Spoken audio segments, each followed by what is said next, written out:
बारिश का महीना शुरू हो चुका था। आसमान में घने बादल छाए रहते, कभी हल्की तो कभी तेज बारिश हो जाती। गांव के लोग बहुत परेशान थे। इसी गांव में भूषण अपनी पत्नी कंचन और छोटी बेटी के साथ रहता था। भूषण ने इस बार खेत में गोभी की फसल लगाई थी। वह रोज आसमान की ओर देखकर बादलों का हाल समझने की कोशिश करता। अरे भूषण भाई, मौसम के हालात तो बड़े खराब लग रहे हैं। सुना है आज रात से बारिश और भी तेज होने की संभावना है। ऐसे में हम अपनी फसल कैसे बचा पाएंगे? यही तो मेरे भी समझ में नहीं आ रहा राजेश। अगर बारिश थोड़ी भी तेज हो गई तो हमारी सारी मेहनत पानी में बह जाएगी। हाँ भाई, दिन रात खेत में खून पसीना एक करके सब्जी तैयार की, और अब ये बादल सब कुछ चौपट करने पर तुले हुए हैं। देखो, हमने जो मेड़ बनाई थी वो थोड़ी मजबूत है। अगर पानी का बहाव ज्यादा नहीं हुआ तो शायद फसल बच जाए। उम्मीद तो यही है, मगर मौसम का भरोसा नहीं। अगर कहीं रात को पानी चढ़ गया तो? चलो भाई, जैसा भी होगा देखा जाएगा। मेहनत की है तो भगवान भी मदद करे। भूषण खेत पर से अपने घर आ जाता है। कंचन, बारिश का मौसम शुरू हो चुका है। मेरी समझ में नहीं आ रहा कि हमारी ये सारी गोभी बच पाएगी कि नहीं। पोषण, तुम एक काम करो, अपनी गोभी को बेचने की सोचो। अगर खेत में ही खराब हो गई तो सब बेकार हो जाएगा। लेकिन कंचन, इतनी ढेर सारी गोभी कैसे बिकेगी? हम सिर्फ गोभी नहीं बेचेंगे, गोभी के परांठे बेचेंगे। जो भी खाएगा उंधिया चाटता रह जाएगा। बारिश के मौसम में गर्मा गर्म परांठों की मांग और बढ़ जाएगी। बात तो तुम ठीक कह रही हो, मगर इतना बड़ा ठेला लगाना, पराठे बनाना और लोगों को बुलाना, ये सब कैसे होगा? अगर हम मेहनत और जज्बे के साथ काम करेंगे तो जरूर सब बिक जाएगा। तुम ठेला संभालना, मैं पराठे बनाऊंगी, बच्चे भी मदद करेंगे। ठीक है कंचन, फिर हम कल से ही ठेला लगाएंगे। चाहे जितनी भी मेहनत करनी पड़े, अपनी फसल को यूं ही खराब नहीं होने देंगे। अगले ही दिन से भूषण गोभी के पराठे बेचना शुरू कर देता है। अरे भूषण भाई, ये क्या, खेत खलियान छोड़कर यहाँ गोभी के पराठे बेचना शुरू कर दिया? अरे हाँ भाई, बारिश कभी भी शुरू हो सकती है। अगर मेरी गोभी खराब हो गई तो मैं तो बर्बाद हो जाऊंगा ना। इसलिए सोचा क्यों ना गोभी को यूं ही सड़ने देने के बजाय इसे पराठों में बदल कर बेचूं। नया काम है लेकिन मेहनत रंग लाएगी। बहुत ही बढ़िया सोच है भूषण भाई, ऐसा जुगाड़ हर किसी के बस की बात नहीं।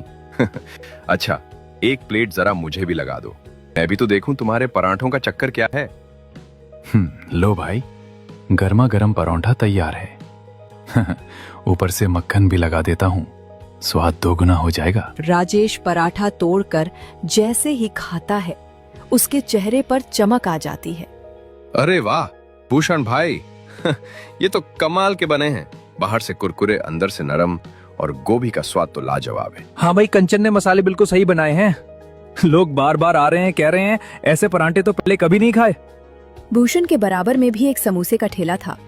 भूषण के गोभी पराठे काफी ज्यादा फेमस हो रहे थे, जिसकी वजह से उसके समोसे बिकना बिल्कुल खत्म हो चुके थे। समोसे का ठेला वाला सीधा सेठ जी के पास जाता है। सेठ जी, अब तो आप ही मेरी मदद कर सकते हैं। मैं तो आपको हर महीने हफ्ता देता हूँ। अरे पंकज, कभी तुझे कोई तकलीफ हुई है क्या? मैंने हमेशा तेरा काम संभाला। सेठ जी, आज तक तो नहीं हुई, लेकिन अब हो गई है। जहाँ आपकी जमीन पर मेरा ठेला लगता है, वहाँ एक भूषण नाम का आदमी आकर गोभी के पराठे बेचने लगा है। उसके आने से मेरी समोसे की बिक्री पूरी तरह ठप हो गई है।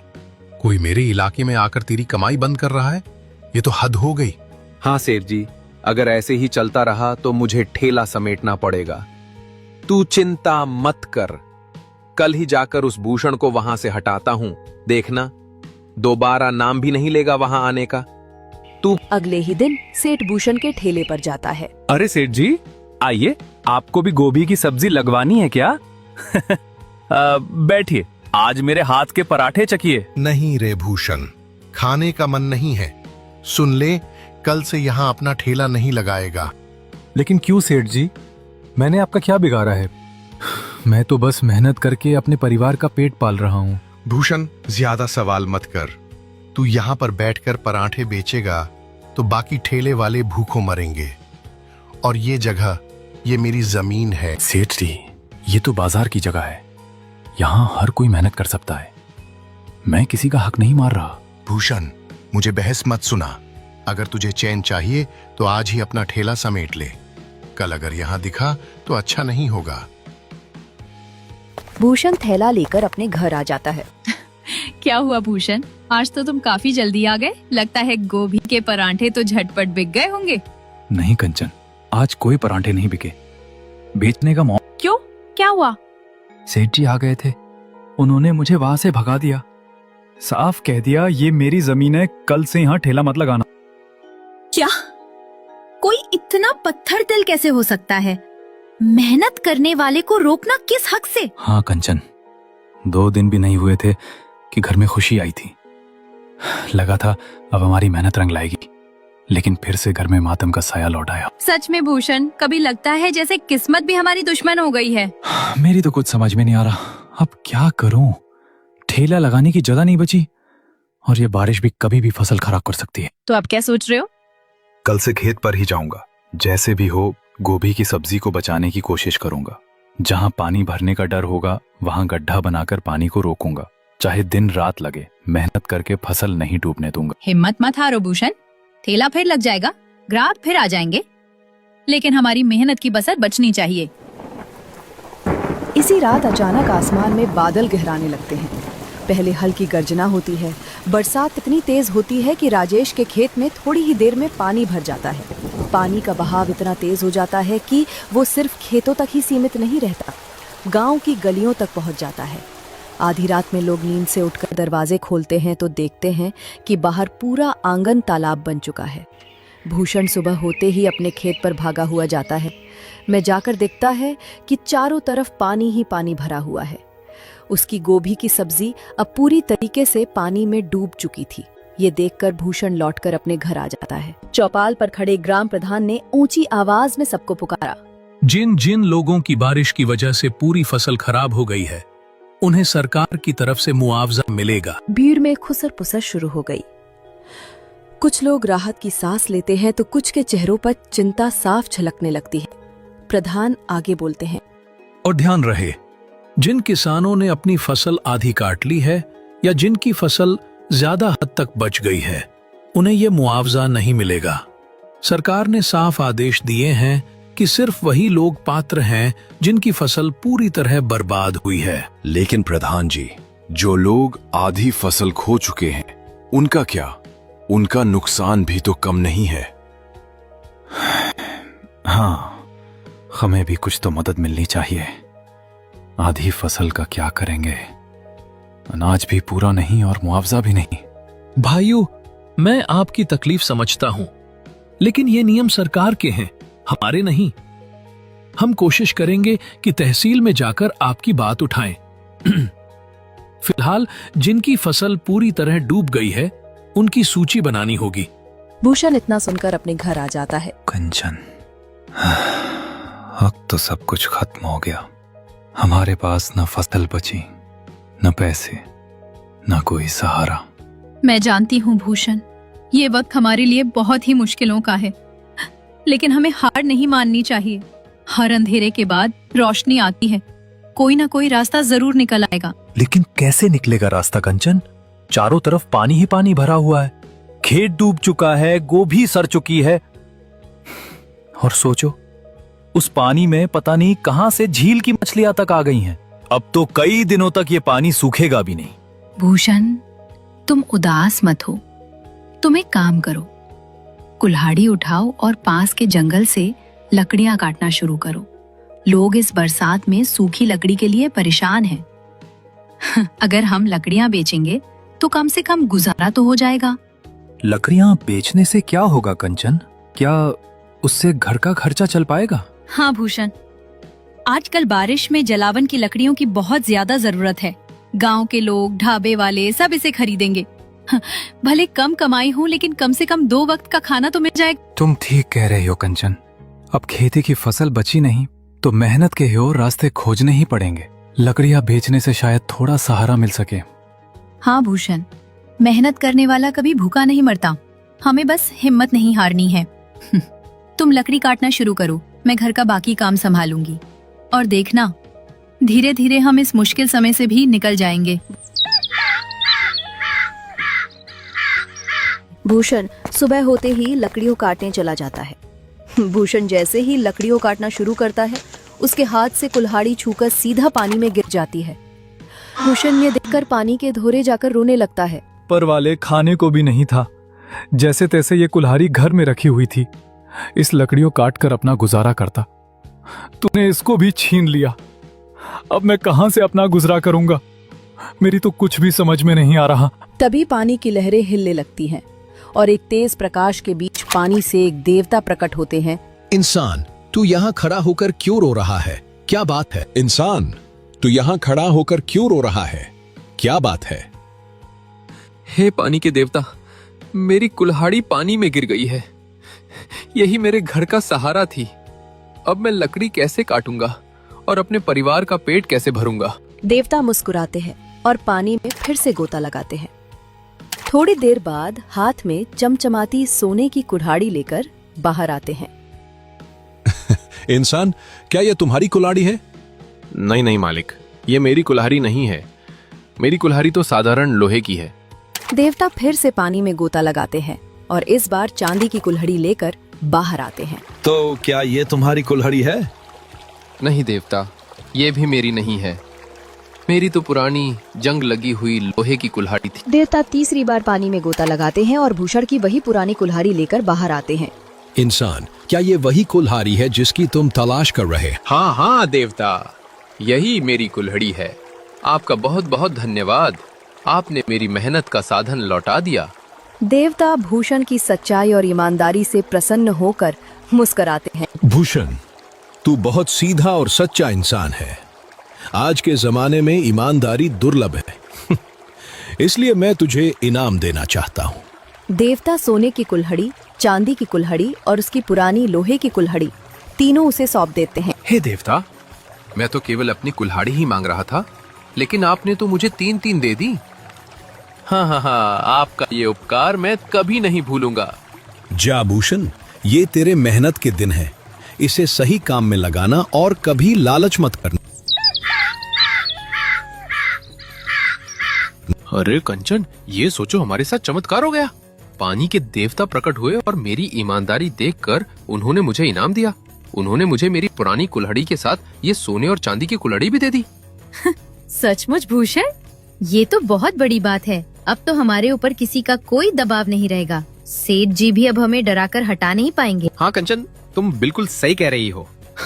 इन कुल्हाड़ियों को बेचकर हम अपना गुजारा आराम से कर सकते हैं।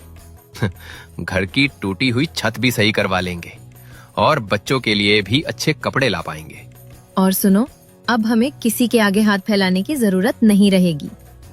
अपनी मेहनत से और इस वरदान से हम फिर से खेती शुरू कर सकते हैं। हाँ कंचन, अब मैं अपनी जमीन लेकर फिर से उसी पर खेती करूंगा।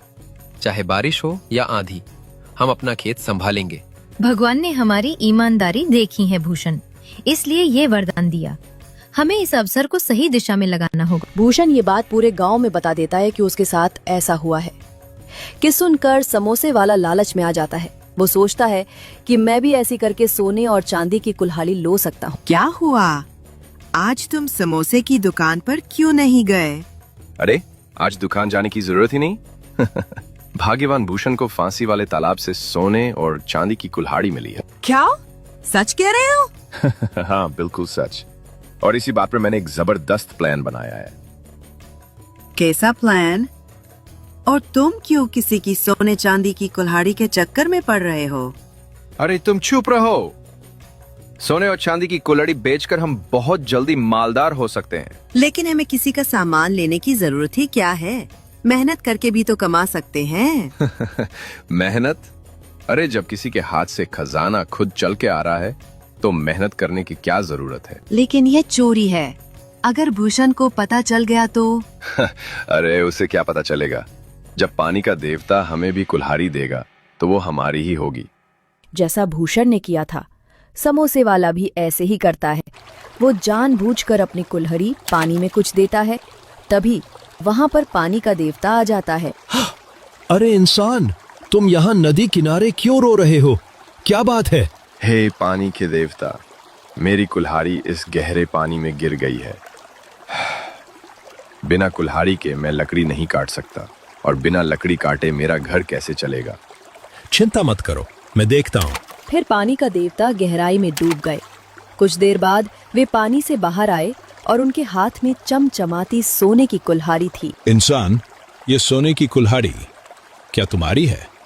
आदमी ने उसे देखा और उसकी आंखें लालच से चमक उठी। मनी मन सोचा, वाह, अगर ये सोने की कुल्हाड़ी मिल गई तो मैं तो राजा बन जाऊंगा। भूषण की तरह सीधा साधा बनने से क्या फायदा, यहाँ तो मौका ही सोने का है। हाँ हाँ देवता, यही तो मेरी कुल्हाड़ी है, यही मेरी है, जल्दी से मुझे दे दो। क्या तुम सच कह रहे हो? ध्यान से देख लो, ये साधारण लकड़ी काटने वाली कुल्हाड़ी नहीं है, ये सोने की बनी है। देवता जी, यही मेरी कुल्हाड़ी है, मैं सौगंध खाता हूँ। झूठे इंसान, तुम लालच में अंधे हो गए हो। ये कुल्हाड़ी तुम्हारी नहीं है। तुम भूषण जैसे ईमानदार नहीं बल्कि लालची और दुष्ट हो। नहीं देवता जी, मैं तो बस तुम्हें न सोने की कुल्हाड़ी मिलेगी, न चांदी की, और न ही तुम्हारी पुरानी कुल्हाड़ी। जो लालच में अंधा हो जाए वो किसी वस्तु का अधिकारी नहीं होता। इतना कहकर देवता तेज लहर के साथ पानी के अंदर। सेठ जी, अच्छा हुआ मैं बच गया, वरना तो पानी का देवता मुझे मार ही देता। अरे तुझे कोई काम ठीक से होता भी है क्या? मैंने तुझे पहले ही समझाया था, लालच बिल्कुल भी मत करना। लेकिन तू तो लालच का पुतला ही रहेगा। सेठ जी, क्या करो, जैसे ही पानी के देवता ने मुझे सोने की कुल्हाड़ी दिखाई, मेरा मन डगमगा गया। मैंने तुरंत कह दिया, हाँ हाँ, यही मेरी कुल्हाड़ी है। और फिर पानी के देवता की आंखें लाल हो गईं। उसने कहा, तुम लालची और झूठे हो, तुम्हें कोई इनाम नहीं मिलेगा। इतना सुनते ही मैं डर के मारे भागा और पीछे मुड़कर भी नहीं देखा। मूर्ख, मैंने तुझे बार बार कहा था कि सच बोलना, वरना अनर्थ होगा। तेरा लालच तुझे कहीं का नहीं छोड़े। सेठ जी, मैं तो सोच रहा था बस कुल्हाड़ी हाथ लगे और हमारा काम बन जाए, लेकिन देवता ने तो मुझे धमका दिया कि अगर दोबारा यहाँ दिखा तो पानी के अंदर खींच ले जाएगा। तू चिंता मत कर, अब मैं खुद जाऊंगा उस तालाब के पास। मैं देखता हूँ कि पानी का देवता मुझे क्या देता है। सेठ अपनी पुरानी कुल्हाड़ी तालाब में फेंकता है। पानी में हलचल होती है और पानी का देवता प्रकट होता है। इंसान, कौन हो तुम? इस शांत तालाब में क्यों खलल डाल रहे हो? सेह देवता, मैं तो एक गरीब लकड़हारा हूँ। मेरी कुल्हाड़ी गलती से पानी में गिर गई है, कृपया उसे निकाल दो, आपकी बड़ी कृपा होगी। ठीक है, मैं लाता हूँ। देवता पानी में जाकर लोहे की कुल्हाड़ी लेकर आता है। क्या ये तुम्हारी कुल्हाड़ी है? नहीं नहीं देवता, मेरी कुल्हाड़ी ये नहीं है। देवता फिर पानी में जाता है और चांदी की कुल्हाड़ी लाकर दिखाता है। इंसान, क्या ये तुम्हारी कुल्हाड़ी है? हाँ हाँ देवता, यही तो मेरी कुल्हाड़ी है, इसे जल्दी से दे दो, यही मेरा रोजगार है। झूठ बोलते हो, तुम्हारे हाथ में तो लोहे की कुल्हाड़ी थी और अब इसे अपनी बता कर लेना चाहते हो। नहीं देवता, आप गलत समझ रहे हैं। मैं तो बस लालच के वश में आकर तुमने सच छुपाया, इसलिए तुम्हें सजा मिलेगी। देवता पानी में से सोने की कुल्हाड़ी भी निकालता है, पर देने के बजाय तीनों कुल्हाड़ियां गायब कर देता है। लालच का यही अंजाम है। एक्सहेल शिप, अब जाओ और सबक सीखो। तालाब का पानी जोर से उछलता है। सेठ पीछे गिर जाता है। देवता अंतर्ध्यान हो जाता है और आदमी कांपता हुआ सेठ को उठाता है। इस कहानी से हमें ये सीख मिलती है, कभी भी किसी के पैसों को देखकर मन में लालच नहीं जागना चाहिए।